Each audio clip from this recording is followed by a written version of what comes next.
साथियों, आज का जो हमारा अध्ययन का जो विषय है वो है प्राचीन भारत में नारी की स्थिति का सर्वेक्षण।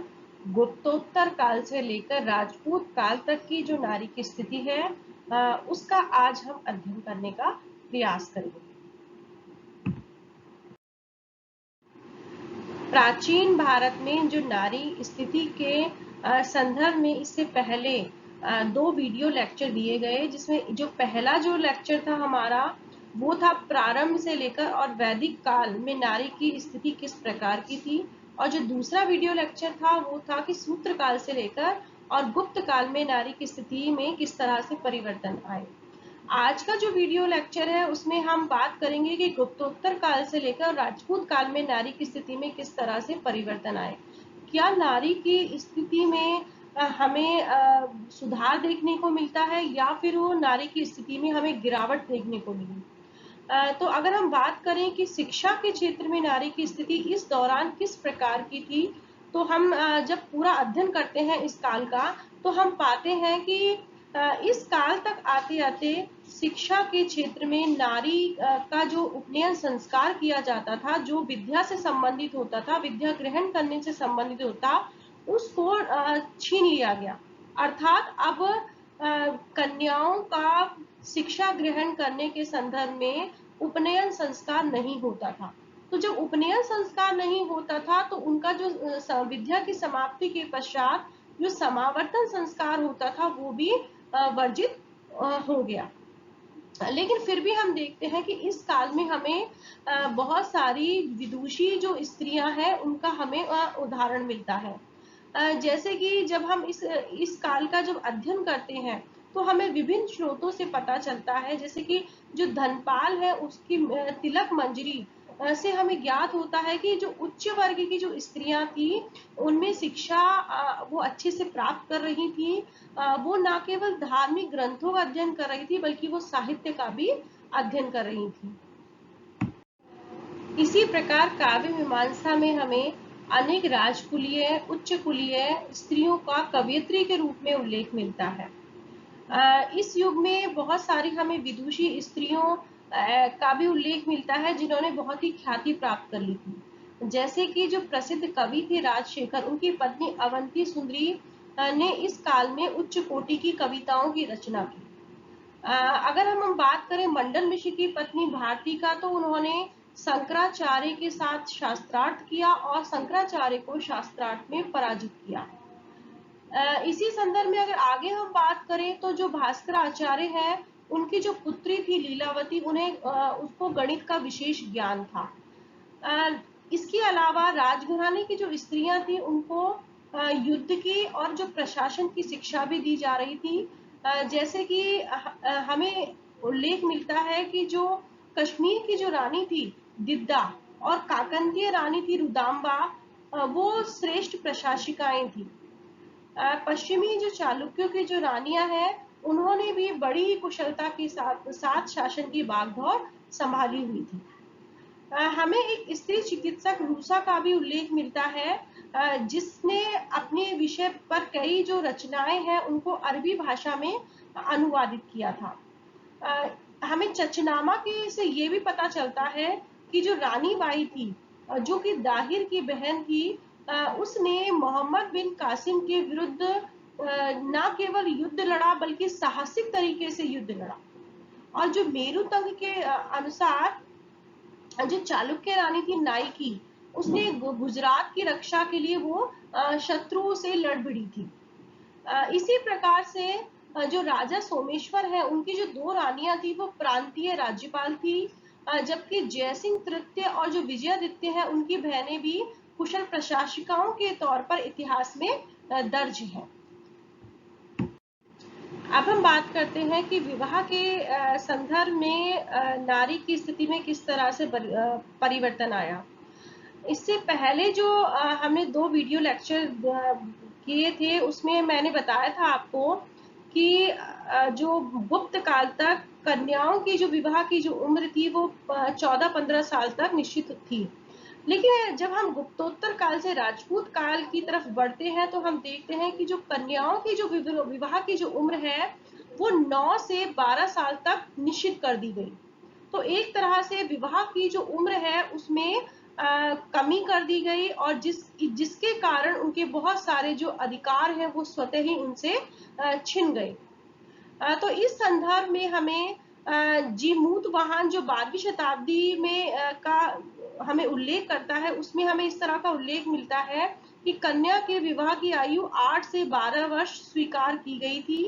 और साथ में ही जो पाराशर, व्यास या आदि जो स्मृतिकार थे, उन्होंने कन्या का जो विवाह है वो यौवन प्राप्त करने से पहले ही किए जाने का समर्थन किया है।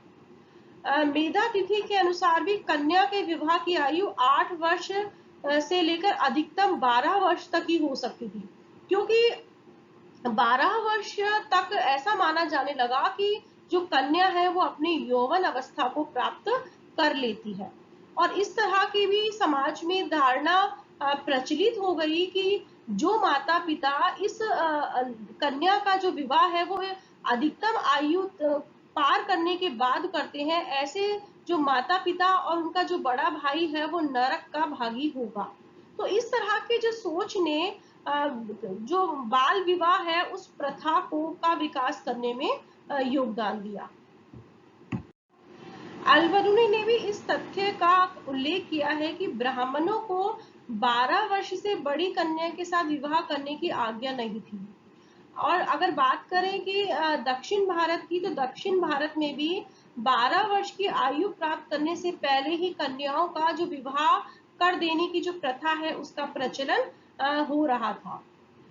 इस संदर्भ में जो अल्तेकर महोदय हैं, उन्होंने बाल विवाह के कुछ कारणों का उल्लेख किया है कि जिसके कारण, ये वो कारण है जिनके कारण समाज में जो बाल विवाह का प्रचलन हो रहा था। तो उसमें उन्होंने जो पहला कारण बताया है कि माता पिता के द्वारा जैसे ही कन्या के लिए वर मिलता था, वो तुरंत ही कन्या का विवाह करने के लिए उत्सुक हो जाया करते थे, क्योंकि उस काल में जो वर मिलना ही बहुत ही मुश्किल का काम हो गया था। और इसका जो कारण था वो था कि जो कठोर जातीय नियम थे उसके कारण अंतर जातीय जो विवाह है वो समाज में बंद हो गए थे, और उनके बंद होने के कारण विवाह कुछ उपजातियों तक ही सिमट कर रह गया था।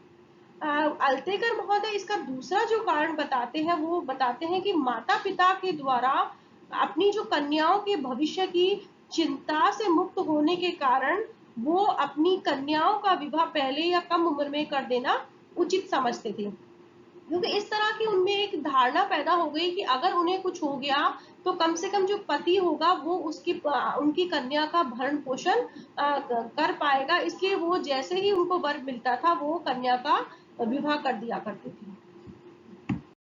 आल्तेकर महोदय ने इसका जो अंतिम कारण ये बताया है कि जो समृद्ध जो आर्थिक जो दशा है और साथ में ही जो संयुक्त परिवार प्रथा है उसके कारण भी विवाह को तब तक स्थगित रखने की कि जब तक कि वर कमाने योग्य ना हो जाए उसकी आवश्यकता ही नहीं रही, क्योंकि जॉइंट फैमिली सिस्टम में लड़के का बेरोजगार होना कोई बड़ी बात नहीं थी और वो लड़की को का भरण पोषण करना आसान था। इसलिए ऐसी स्थिति में कन्या का विवाह छोटी उम्र में ही कर दिया जाता था। अगर बात करें कि इन बाल विवाहों का क्या दुष्परिणाम हुआ, तो इसके कारण स्त्रियां ना तो शिक्षा ग्रहण कर सकने में समर्थ रही और ना ही वो अच्छी जीवन संगनी ही बन पाई, क्योंकि अभी कम उम्र में विवाह होने से उनकी जो मानसिक जो स्थिति है वो परिपक्व नहीं हो पाती थी। यद्यपि जो बाल विवाह है वो विशाल स्तर पर प्रचलित थे, लेकिन जो ब्राह्मण वर्ग है उसमें इसको ज्यादा कठोरता से लागू किया गया। जहां तक क्षत्रिय वर्ग की बात है, उनमें यह जो बाल विवाह की जो प्रथा है इसको ज्यादा कठोरता से लागू नहीं किया गया। इसका कारण था कि जो क्षत्रिय राजघरानों में स्वयंवर की जो प्रथा थी वो प्रचलित थी, और इससे यह स्पष्ट होता है कि कन्याओं को अपना जीवन साथी चुनने की दृष्टि से उन्हें थोड़ी स्वतंत्रता प्राप्त थी। जैसे कि हम बात करें कि जो कन्नौज के जो गहडवाल राजा थे जयचंद्र, उनके द्वारा अपनी पुत्री संयोगिता के विवाह के लिए एक स्वयंवर का आयोजन किया गया, और जिसमें संयोगिता ने चौहान शासक पृथ्वीराज तृतीय को अपना वर चुना था। अब हम बात करते हैं बहुपत्नी या बहुपति प्रथा के संदर्भ में क्या स्थिति थी। क्या एक पत्नीत्व प्रथा समाप्त हो गई थी? तो इस काल में जो बहुपत्नी प्रथा है वो विशेष रूप से राजाओं में और जो धनिक वर्ग है उनमें हमें व्यापक स्तर पर देखने को मिलती है। और जो क्षत्रिय राजा थे उनके रानियों की संख्या इस काल में बहुत ज्यादा देखने को मिली। जैसे कि अगर हम एक उदाहरण की बात करें तो जो गांगेय देव चेदी थे उनकी 100 रानियां थी। ब्राह्मण भी इस प्रथा से वंचित नहीं रहे। जो मंडौर के जो प्रतिहार राजवंश के जो संस्थापक ब्राह्मण हरिश्चंद्र थे उनकी भी 2 रानियां थी।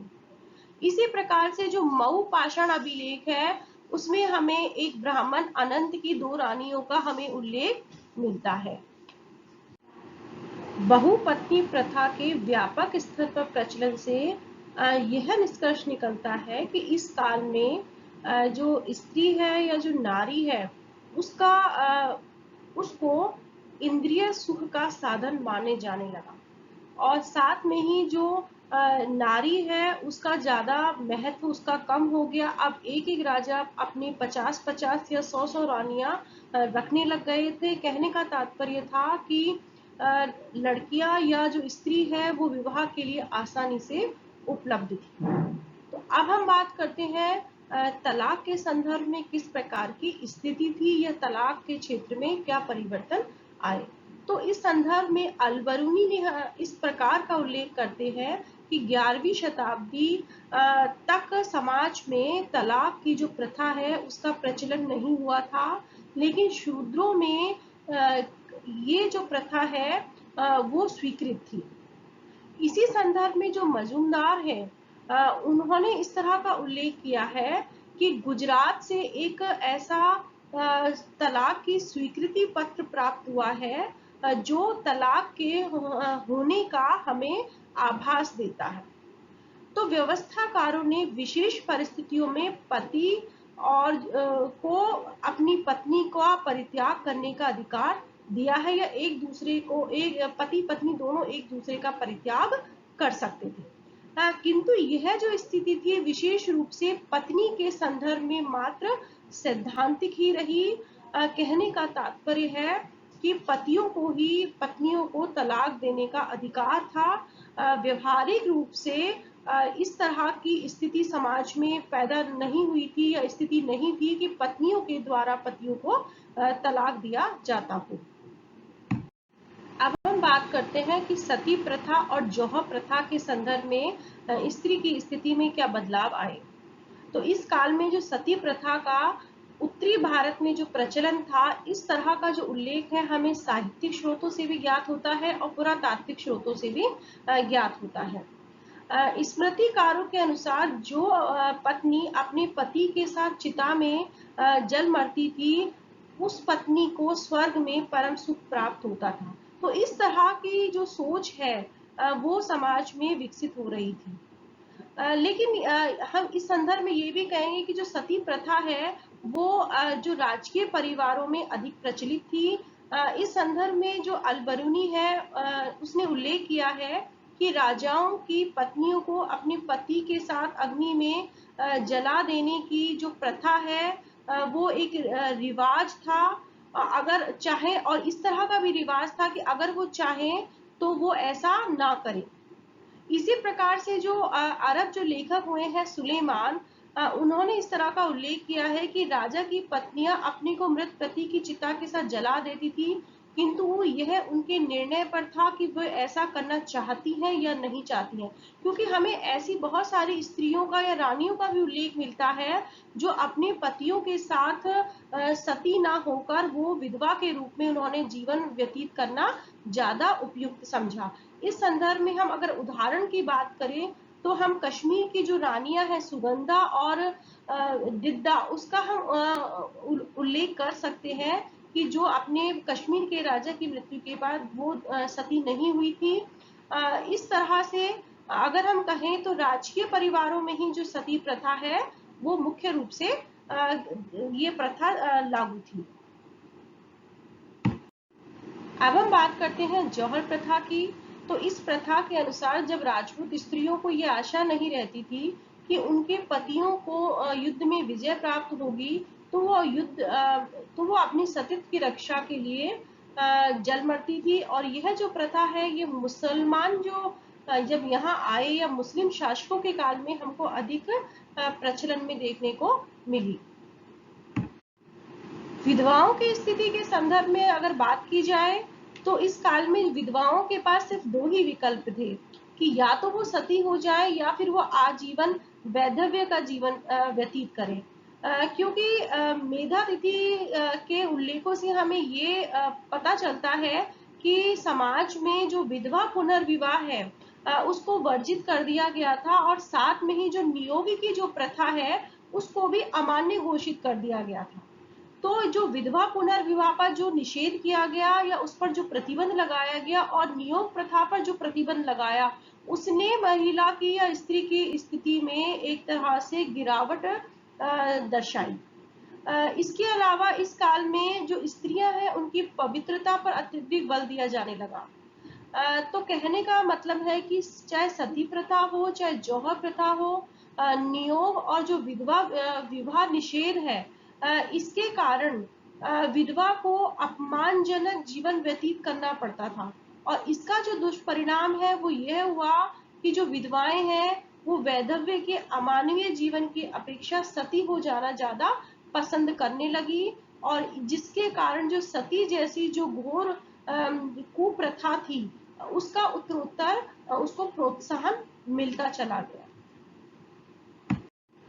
पर्दा प्रथा की अगर बात करें, तो जो कथा सरित सागर है उसमें हमें एक कथा का उल्लेख मिलता है, और जिस कथा के अंतर्गत हमें एक धनी स्त्री के व्यापार वाणिज्य को संभालने का उल्लेख मिलता है। इसी प्रकार से जो तेजपुर अभिलेख है उसमें हमें इस तरह का उल्लेख मिलता है कि समाज में पर्दा प्रथा नहीं थी। इस तरह से जो बहुत सारी जो विदुषी जो स्त्रियां थी वो इस समय प्रशासन भी संभाल रही थी। तो इससे ये हमें थोड़ा सा आभास मिलता है कि इस समय भी पर्दा प्रथा का प्रचलन समाज में ज्यादा व्यापक नहीं था। अगर कहीं पर्दा प्रथा थोड़े बहुत प्रचलित थी तो वो राजपूत जो कुल थे वहीं तक वह सीमित थी। इस काल में वैश्यावृत्ति और जो देवदासी प्रथा है वो ये जो गुप्तोत्तर काल से जो राजपूत कालीन जो समाज है इसी की ही देन मानी जाती है। अलबरूनी ने इस संदर्भ में लिखा है कि शासकों के द्वारा भी वैश्यावृत्ति को प्रोत्साहन दिया जा रहा था, क्योंकि उन्हें इससे कर और जुर्माने के रूप में बहुत सारा राजस्व प्राप्त होता था, जिससे उनकी जो सेना है उसका बहुत सारा व्यय निकल जाता था। इस काल में वैश्यावृत्ति अधिक पनपी, इसके कई कारण बताए गए हैं। साथ में ही मंदिरों में जो देवदासी प्रथा है उसने भी वैश्यावृत्ति को बढ़ाने में योगदान दिया। इस संदर्भ में हमें जो चोल राजा है राजराज, उनका उल्लेख मिलता है कि उन्होंने तंजौर का जो नाम केवल वहां पर मंदिर बनवाया तंजौर का, बल्कि उस मंदिर के लिए उन्होंने 400 कन्याएं दी थी। और ये जो 400 कन्याएं थी वो देवदासी प्रथा के तहत ही वहां पर कार्य करती थी। इसी प्रकार से कल्हड़ की राजतरंगिणी में भी हमको उल्लेख मिलता है कि राजा जनक ने अपने हरम की 100 स्त्रियों को ज्येष्ठ रुद्र की सेवार्थ प्रदान किया था। देवदासी जो प्रथा है उसका उल्लेख हमें उत्तर भारत की तुलना में दक्षिण भारत में अधिक देखने को मिलता है। और इस प्रथा के तहत बहुत सारी कन्याओं को मंदिरों को समर्पित कर दिया जाता था, और ये जो लड़कियां होती थी या कन्याएं होती थी वो संगीत में और नृत्य में प्रवीण होती थी, और इन देवदासियों को विवाह करने का अधिकार नहीं था, इसलिए ये गुप्त रूप से वेश्यावृत्ति के कार्य में लिप्त रहती थी। अल्तेकर ने इस संदर्भ में लिखा है कि कुछ लोग मंदिरों में देवी देवताओं की आराधना करने के लिए इतना नहीं जाते थे जितना कि देवदासियों के साथ प्रेम षड्यंत्र करने के लिए जाते थे। यद्यपि इस काल में अनेकों ब्राह्मणों के द्वारा जैनों और अन्य धार्मिक व्यक्तियों ने इस कुप्रथा के विरुद्ध आवाज उठाई, लेकिन चूंकि इस प्रथा का जो समर्थन है वो राजाओं के द्वारा और कुलीनों और धनिकों के द्वारा किया जा रहा था, इसलिए जो देवदासी प्रथा है इस पर किसी भी प्रकार से प्रतिबंध लागू नहीं हो सका। और ये जो प्रथाएं हैं इन्होंने समाज में जो महिला है उसकी स्थिति को काफी दयनीय बना दिया, और जो अब वो सिर्फ भोग की वस्तु माने जाने लगी।